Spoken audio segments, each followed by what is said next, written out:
Hola, mi nombre es Marcel Velázquez, soy profesor de literatura en la Universidad Nacional Mayor de San Marcos y mi especialidad es el siglo XIX. Hoy voy a presentar una clase sobre los ensayos de Manuel González Prada. Los ensayos políticos de González Prada y la escritura literaria en la poesía de González Prada constituyen un momento privilegiado en la historia de la literatura peruana porque es un escritor de entre siglos, es decir, un escritor que comienza su producción en el siglo XIX, pero que se proyecta hacia el siglo XX no solo en la materialidad del tiempo, sino por la vigencia y valor de su obra. La sesión de hoy la he dividido en 4 rubros. El primero es prédica antioligárquica y sujeto esclavista, luego las representaciones de Lima como ciudad degradada, 3, el tema de la prensa, tanto el radicalismo, el libre pensamiento y el anarquismo, y 4, la disputa con Ricardo Palma del campo literario. La obra política de González Prada se gesta fundamentalmente a partir de una experiencia traumática y dolorosa como fue la guerra con Chile, la derrota peruana ante Chile. González Prada acusó directamente a la oligarquía peruana de ser la responsable de esa derrota por su incapacidad de forjar una nación, y él insistió en que no era posible construir un imaginario de lo peruano sin considerar la figura del indio. También luchó por la emancipación de la mujer, por liberarla del dominio, la tutela de la iglesia, en particular de los sacerdotes, y fue un personaje que exploró diversas ideologías a lo largo de su vida. Podríamos decir que hay 2 grandes momentos en la obra de González Prada. El primero tiene que ver con el radicalismo republicano y el segundo con el anarquismo. Estos 2 grandes momentos están divididos por un viaje, el viaje que él hace a Europa. Recordemos que González Prada está en Europa entre el año 1891 y 1898. Y ahí vivió en París, en Bordeaux, en Barcelona y Madrid. Y cuando regresa ya va a venir convencido de las ideas anarquistas. Entonces, así como Mariátegui, digamos, es un personaje cuya obra también está dividida por el viaje a Europa, González Prada experimenta lo mismo.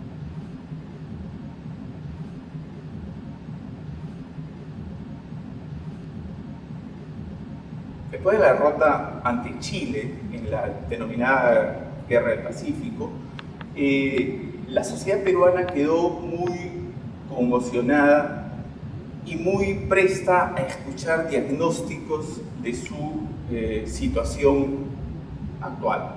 Y es allí donde se crean las condiciones para que el discurso de González Prada encuentre una audiencia significativa. González Prada va a acusar directamente a las élites y a la oligarquía de ser las responsables de la derrota. González Prada fue siempre muy crítico del caudillismo militar, y para él la figura de Nicolás de Piérola es clave en la derrota. Piérola fue incapaz de articular una defensa militar, de tener una visión estratégica, digamos, en la guerra que pudiese haber conducido a las tropas peruanas hacia la victoria. Piérola era además muy clerical, ¿no? Y González Prada insiste en que mientras los estrategas chilenos están leyendo e interpretando las acciones en el campo de batalla desde la ciencia militar, Piérola está más preocupado en llevar hostias al frente de batalla para los soldados peruanos. ¿Cuál es el punto clave de esta prédica antioligárquica? Que es la primera vez que se construye un discurso intelectual articulado que condena a las élites políticas y económicas del Perú. Y además se las condena por sus carencias, sus falencias, pero también por su catadura moral. Ese es un punto muy importante en González Prada. El análisis político está ligado a un análisis moral de las conductas de los sujetos sociales. Pero acá ocurre una ambivalencia en los textos de González Prada. González Prada descalifica a la oligarquía peruana, pero la descalifica empleando una serie de significantes que son típicos de la mirada del sujeto esclavista sobre la comunidad afroperuana. Por ejemplo, González Prada dice que la élite es supersticiosa, que es fanática religiosa, que es inmoral, que no trabaja, que tiene una hipersexualidad, etc. Todas esas características sociales las vamos a encontrar una y otra vez en el discurso sobre el mundo afroperuano en textos del siglo XIX e incluso más atrás. Entonces, el punto acá es que González Prada descalifica a la élite antioligárquica asignándole una serie de cualidades sociales y morales que tradicionalmente habían sido adscritas a la población afroperuana. Es más, él habla de un pacto colonialista, digamos, una asociación entre estos dos grupos, la población afrolimeña y la élite oligárquica, que de alguna manera estaría reproduciendo en pleno siglo XIX el vínculo entre el amo y el esclavo que marcó el mundo colonial. Es muy interesante en esta prédica antioligárquica la manera como González Prada construye por un lado a los indios y por otro lado a la población afroperuana. Para él, los indios son el centro de la nueva nacionalidad y van a ser redimidos a través de la educación. En esto González Prada se suma, digamos, a una mirada positivista que confía plenamente en la redención social del indígena a través de la educación. Pero González Prada va más allá, puesto que considera que las ideas racialistas de la época justifican el imperialismo y el colonialismo. Es decir, le da la vuelta a la lógica que sustentaba el orden oligárquico que tenía pues, una gran herencia del mundo colonial. Las ideas de González Prada sobre los grupos étnicos en el Perú son complejas y a veces incluso contradictorias. Cada vez va acentuando una lectura más moderna en la cual reconoce agencia, capacidad de movilización social y la posibilidad de encontrar en estos grupos que habían estado fuera del imaginario limeño criollo la posibilidad de construir una nación cabal con la presencia de los indígenas. En este momento la Biblioteca Central está organizando la exposición González Prada, Anticlericalismo y Anarquismo, así que vamos a aprovechar esta exposición para complementarla con la exposición, digamos, de esta clase. Les mencionaba cómo González Prada construye esta imagen de lo indígena novedosa porque la inserta a este sujeto en un conjunto de redes sociales de poder y dominación. Un ejemplo de esto es este poema, El Mitayo, que se publicó en el Perú Ilustrado en el año 1890. Y plantea ahí una dicotomía radical que va a ser una característica de la escritura de González Prada. Por un lado, los indios y por otro lado, los denominados blancos, sujetos sociales que van a estar enfrentados, que están en una lucha feroz entre ellos.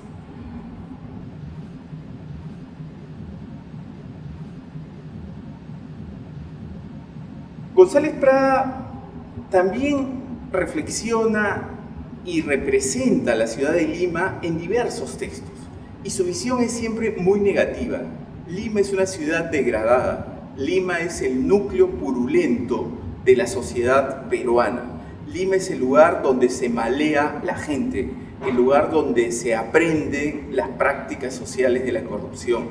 Y también, y eso es muy novedoso, digamos, por el hegemónico nacionalismo gastronómico que vivimos, González Prada critica muchísimo lo que él llama el banquetear incesante de Lima, ¿no? Dice algo así como, si me preguntasen qué hace un limeño, yo les diría, está comiendo, porque en Lima se come incesantemente. Y el pueblo limeño le basta tener los vientres, el estómago lleno para seguir a un caudillo. Entonces, la visión de Lima es una visión bastante negativa, donde nuevamente insiste además en una dimensión sexual.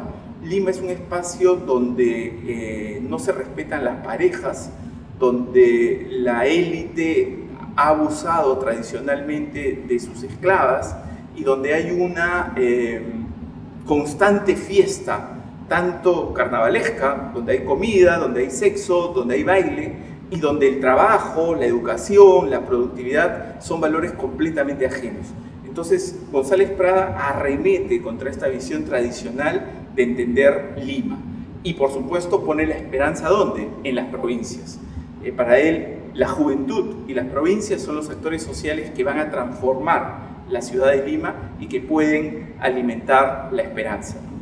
Acá también tenemos algunas de las revistas donde colaboró González Prada. La revista Social, que salía en 1886, el Ateneo, órgano del Ateneo de Lima, también el mismo año. Acá tenemos el Teatro Politeama, donde dio su famoso discurso en el año 1888, discurso muy conocido por todos, donde insistió en la importancia de los indios para pensar lo nacional y donde acusó, como ya dije, a la oligarquía de la derrota con Chile. Luego, González Prada viaja a Europa. Funda primero en 1891 el partido La Unión Nacional y luego, casi inmediatamente, viaja a Europa. La Unión Nacional es un proyecto político fallido. González Prada quería fundar el Partido Radical en el Perú. Sin embargo, sus correligionarios, sus amigos, le dicen que ese nombre no va a ser posible y finalmente acepta este nombre, la Unión Nacional, que más bien tenía un claro espíritu de convergencia, de apertura a diversas ideas. González Prada queda decepcionado por esta circunstancia, ha recibido además una herencia familiar y decide irse a Europa. En Europa va a estar desde 1891 hasta 1898 y va a ser un momento clave en su formación intelectual. Acá podemos ver en la muestra algunas imágenes que nos van a ayudar a entender mejor las influencias que él va a sentir, digamos, las influencias ideológicas en Europa. Como les decía, él vivió gran parte del tiempo en Bordeaux y en París, asistió a la universidad, conoció, por ejemplo, la obra de Taine, también la obra de Pi y Margall en España, estuvo vinculado con los librepensadores, con los anarquistas, y toda esa riqueza ideológica, digamos, que él ve en Europa y que él aprecia, la va reprocesando y la va incorporando a sus propias ideas. De manera que cuando llega a Lima nuevamente, es un González Prada que ya comulga abiertamente con las ideas del libre pensamiento y más aún con las ideas explosivas del anarquismo. En París va a publicar su primer libro, Páginas Libres, va a salir en 1894 y va a tener una gran difusión. Ahí reúne una serie de ensayos y de discursos. Recordemos que González Prada es una figura que bebe, por un lado, de la oratoria, pero por otro lado también del ensayo moderno. Es nuestro primer ensayista, alguien que tiene una aguzada conciencia lingüística y que busca una forma particular en la prosa para persuadir, convencer e involucrar al lector o al oyente, ¿no?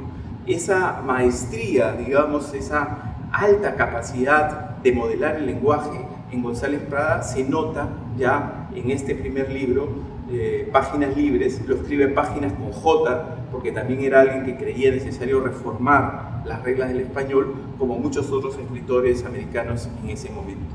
Acá tengo entre manos un ejemplar de la primera edición de Páginas Libres. Tuve la suerte de encontrarlo en una librería de viejo en Quito y, bueno, forma parte de mi biblioteca personal. Es un libro, como ven ustedes, impreso en el año 1894 en París, en la tipografía de Paul Dupont. Y se conserva bastante bien, pese a los años, más de un siglo tiene este libro, y circuló muchísimo en el espacio limeño y en el espacio americano. González Prada se preocupó de que este libro llegue a distintos autores latinoamericanos, por ejemplo, Blanco Fombón.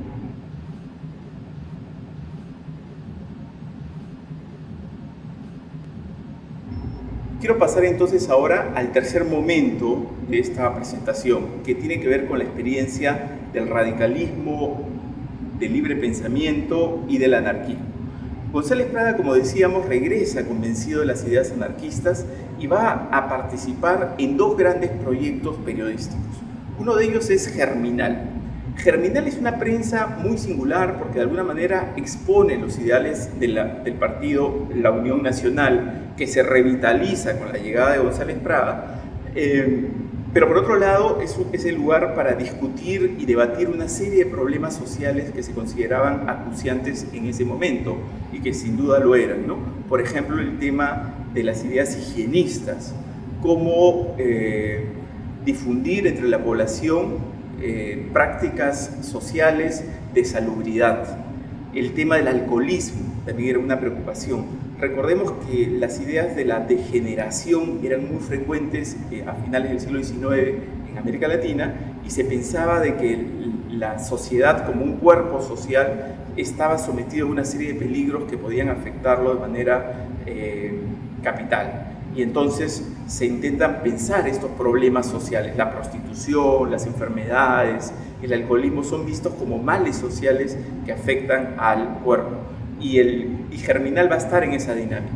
Y Germinal, y acá nuevamente las paradojas y las contradicciones de González Prada, ¿no? Por un lado va a defender la inmigración europea, como las élites oligárquicas, y por otro lado va a condenar la inmigración asiática, ¿no? En ese sentido, González Prada y este periódico se suman, digamos, a una mirada hegemónica que era común además en toda América Latina, ¿no?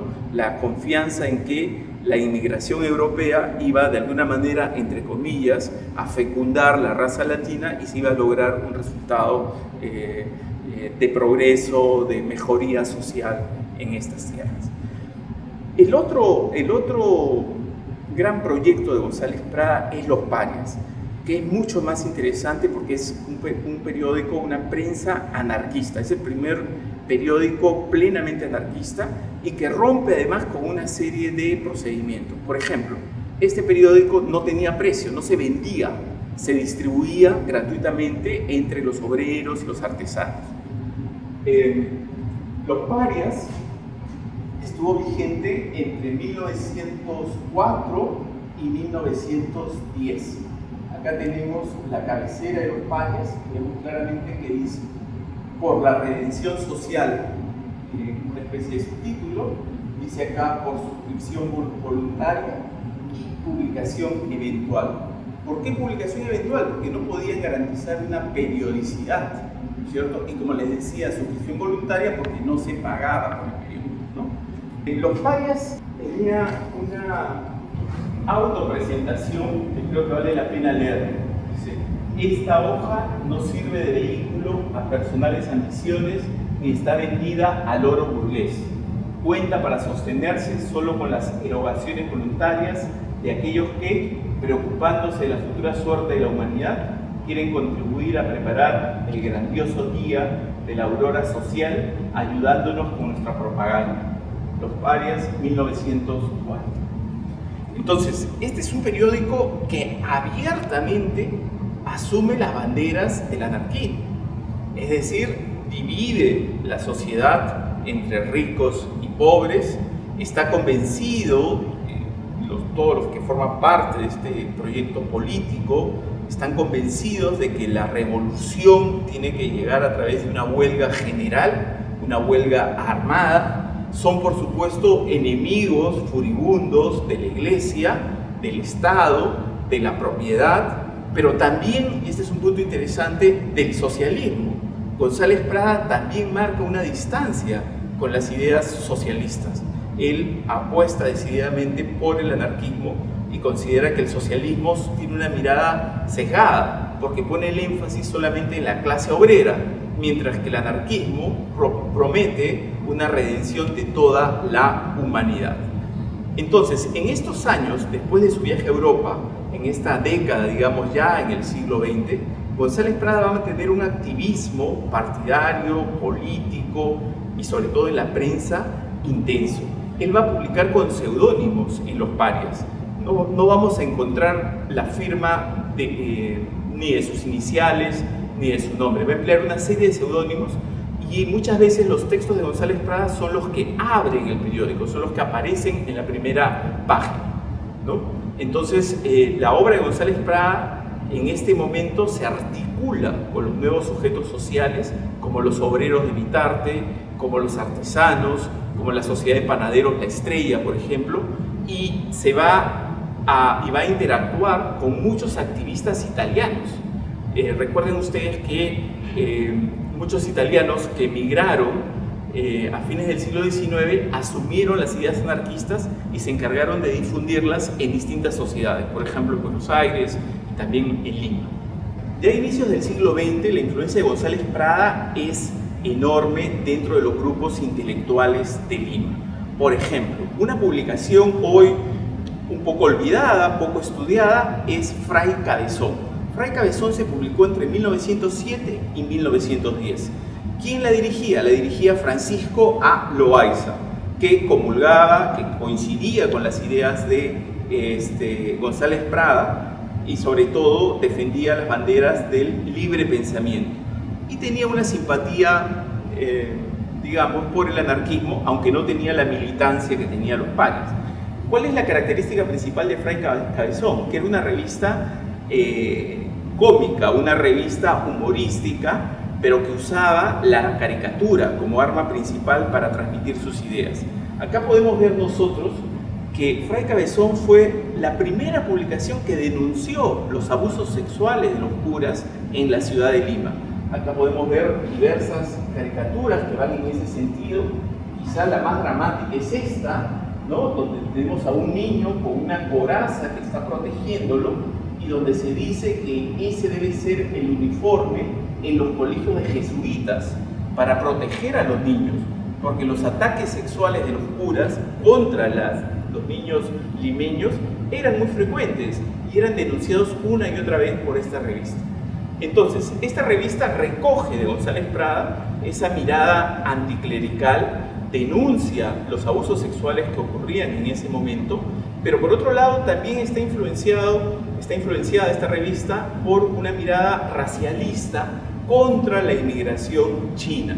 Entonces hay muchas caricaturas, muchos textos también contra los chinos, porque son vistos como un grupo social que está ingresando, que está invadiendo, entre comillas, el cuerpo popular y lo está alterando con sus costumbres, con su forma de hablar el castellano, ¿no? Están aprendiendo ellos una segunda lengua y por supuesto lo hablan con marcas particulares, la comida, en fin, es muy agresiva contra la inmigración china y muy agresiva también contra los curas. Incluso él habla, Fray Cabezón, de la peste negra y la peste amarilla.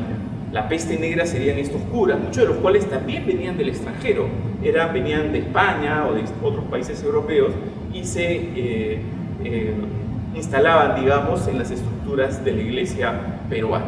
Entonces, nosotros podemos ver cómo González Prada influyó en toda una generación de intelectuales. Abelardo Gamarra, por ejemplo, la propia Clorinda Amato, ¿no? Recuperan muchas de las ideas de González Prada y de alguna manera él en este periodo alcanza su mayor impacto en los círculos de escritores y académicos.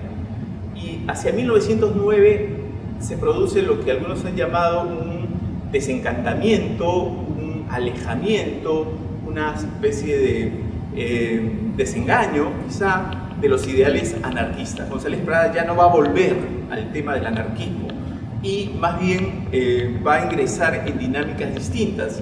Va a ser invitado por Leguía a dirigir la Biblioteca Nacional y va a aceptar, es decir, se va a hacer funcionario público. Y eso le va a ganar también, por supuesto, muchas críticas de algunos que siempre lo veían como un iconoclasta, como alguien que estaba fuera de las estructuras del poder, ¿no? Estos últimos años de la vida de González Prada, ya en la década del 10, digamos, fundamentalmente él se va a desempeñar como director de la Biblioteca Nacional, va a escribir, por supuesto, también algunos libros, tiene figuras y figurones que no se publican como libros, sino que son artículos que luego se van a reunir. Y su último libro de ensayos publicado en vida es, por supuesto, Horas de Lucha, en 1908, donde recoge algunos de los textos anarquistas, pero no todos. Horas de Lucha nos puede dar una visión equívoca de González Prada porque no recupera esa mirada radical anarquista que está en Los Parias y que está en muchísimos otros textos que luego Luis Alberto Sánchez recopiló en un libro que llamó Anarquía. Entonces González Prada en esta fase final vuelve, su lenguaje se hace más virulento, muchas diatribas, muchos ataques, y vuelve, por ejemplo, a atacar a Ricardo Palma.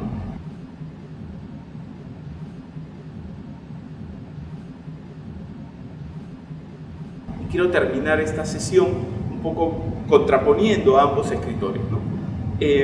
Palma es el escritor romántico por excelencia, fue una figura que tuvo una gran ascendencia después de la década del 50, en el siglo XIX, y va a ser, digamos, retado de alguna manera, desplazado por la figura de González Prada.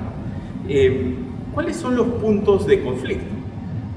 Muchos, desde el lado político. Palma es un pierolista, González Prada es enemigo de Pierola desde el inicio. Palma es religioso, González Prada es anticlerical. Palma apuesta por la tradición, por este formato híbrido, ¿no?, de prosa que combina la historia y la ficción.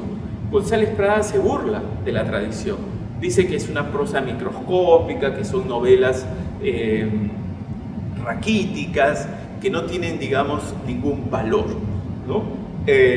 La frase, los jóvenes a la obra, los viejos a la tumba, de González Prada, fue considerada por Ricardo Palma como una frase digna de chacales, y también acusaba a González Prada de maromas verbales, de afrancesamiento, etc. Entonces hubo un toma y daca entre estos dos grandes escritores y también entre sus seguidores, porque ¿quiénes seguían a Palma? Fundamentalmente la generación del 900. José de la Ribagüero, Víctor Andrés Belaúnde, incluso le organizan una fiesta de resarcimiento una vez que él deja la Biblioteca Nacional e ingresa González Prada. ¿Y quiénes van a recoger la herencia de González Prada? La van a recoger los escritores provincianos, Valderomar, Vallejo. Van a ser escritores que constantemente van a expresar su admiración por González Prada y van a expresarlo incluso en dedicatorias de sus poemas o de sus libros. Entonces, finalmente, tratando de sintetizar, González Prada es el primer intelectual moderno. Uso el término intelectual en el sentido estricto, en el sentido de Émile Zola, ¿no es cierto?, como gran paradigma del intelectual. Es decir, un sujeto que desde el campo letrado se enfrenta al poder, lo critica, lo cuestiona, bajo ya un espacio moderno. Porque esto es posible porque estamos en un lugar, ya Lima está viviendo una experiencia de modernidad que permite una prensa libre, una prensa muy crítica del poder y que brinda las condiciones para que las ideas de González Prada circulen a través de diversos formatos, como hemos visto, desde la prensa anarquista netamente hasta una prensa más de humor popular, carnavalesco, como Fray Cabezón, que alcanzó tirajes altísimos. Fray Cabezón llegó a tener un tiraje de 10.000, de 12.000 ejemplares por número en una Lima de 1907, 1908, que tenía pues no más de 150.000 habitantes. Es decir, de cada 10 limeños prácticamente uno compraba la revista. Esta es una cifra enorme de difusión. Entonces González Prada, nuestro primer intelectual moderno, es un autor que articula muy bien la lógica y las demandas de la literatura del siglo XIX con los retos y desafíos de la modernidad.